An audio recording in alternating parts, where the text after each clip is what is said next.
The time has come to start a new chapter in Australian boxing. This is Liam Paro!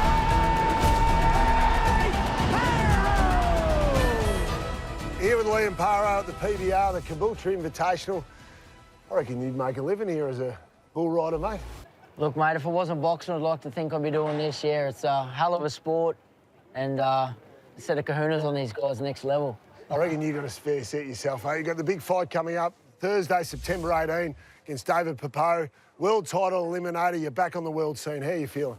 Mate, I'm excited. I can't thank the boys at No Limit enough for getting me a world title eliminator in my first fight as a welterweight. So I'm excited and, yeah, keen to be a two-division champion and a household name here in Australia. Absolutely. Now, you're a country boy, so you love this. You grew up in the country, grew up in the dust, so to speak, mate. Yep, yeah, look, Mackay, born and bred, and, yeah, we're built tough up there, you know, and, yeah, I love coming here, watching this stuff. It's good. It's a slice of home, you know. I love the bush, love being up home, and, yeah, like I said, it's a slice of home for me. And what got you into boxing? To be honest, it was in the rugby league off-season. You know, rugby league's big up there, and I see one of my play mates... front row? Rugby no, league? I was a hooker.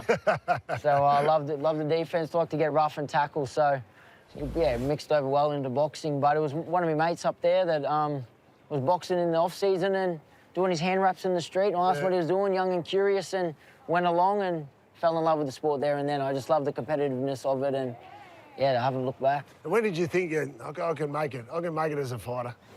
Look, it was always my dream. Anything I do, I'm very competitive. You know, I want to aim for the top. And I remember leaving school at 15, doing an auto sparky trade.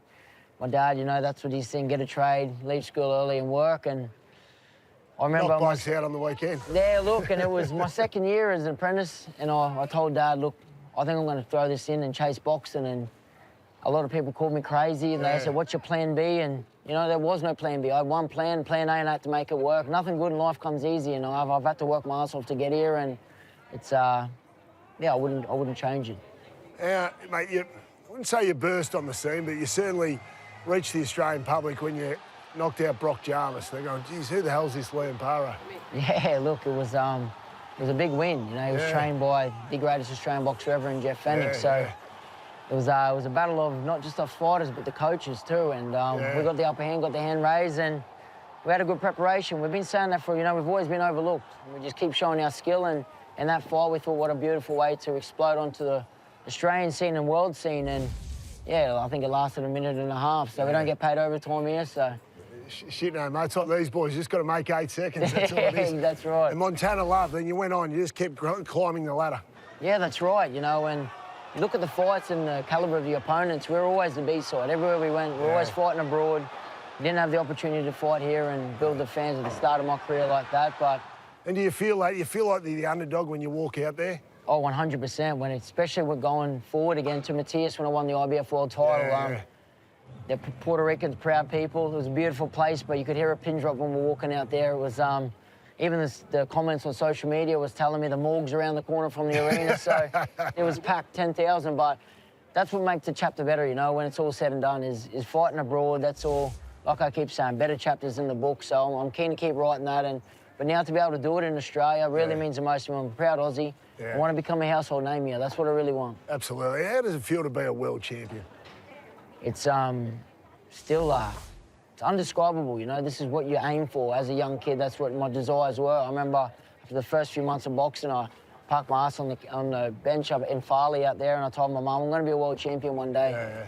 And even she said she believed it in my eyes. And to be able to make that dream a reality was truly special to me. And going on, my late friend Regan Grieve, we made promises that I was going to win a world title, and to do it on my first outing made me, you know, all we got in this world is our word. And to be a man of it was truly special to me, so it's only just the start now. Now I've got the new division. Ready to be two-division world champion and take the PO out. Well, you have gone up, so for David Papot for the fight, you have gone up to welterweight, so makes it a little bit easier to make that weight. You must feel more powerful.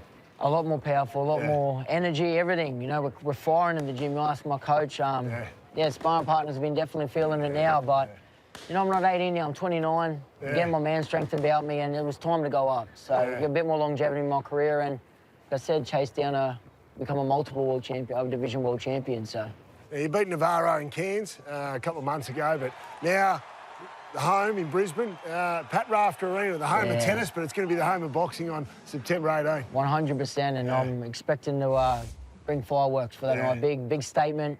And make Pat Rafter Arena the new home of boxing.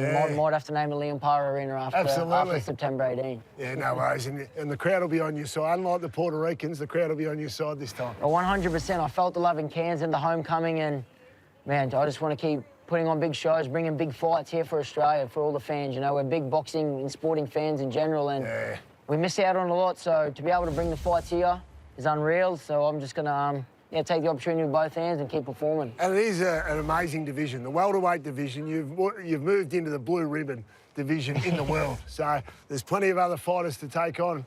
Oh, 100%. And my favourite fighter of all time is back in boxing, Manny Pacquiao. You know, legend.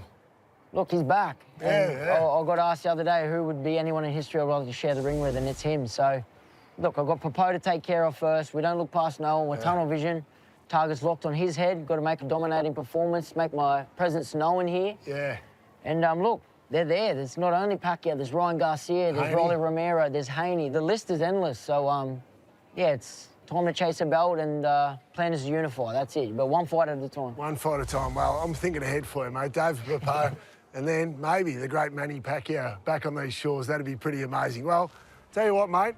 Sure, the boxing's got plenty more years and plenty more world titles in it, but after you retire, I reckon you're a chance on the in the ring, mate. Look, mate, if the body holds up, I'm sure I need to earn some injuries here. Doing it the hard way.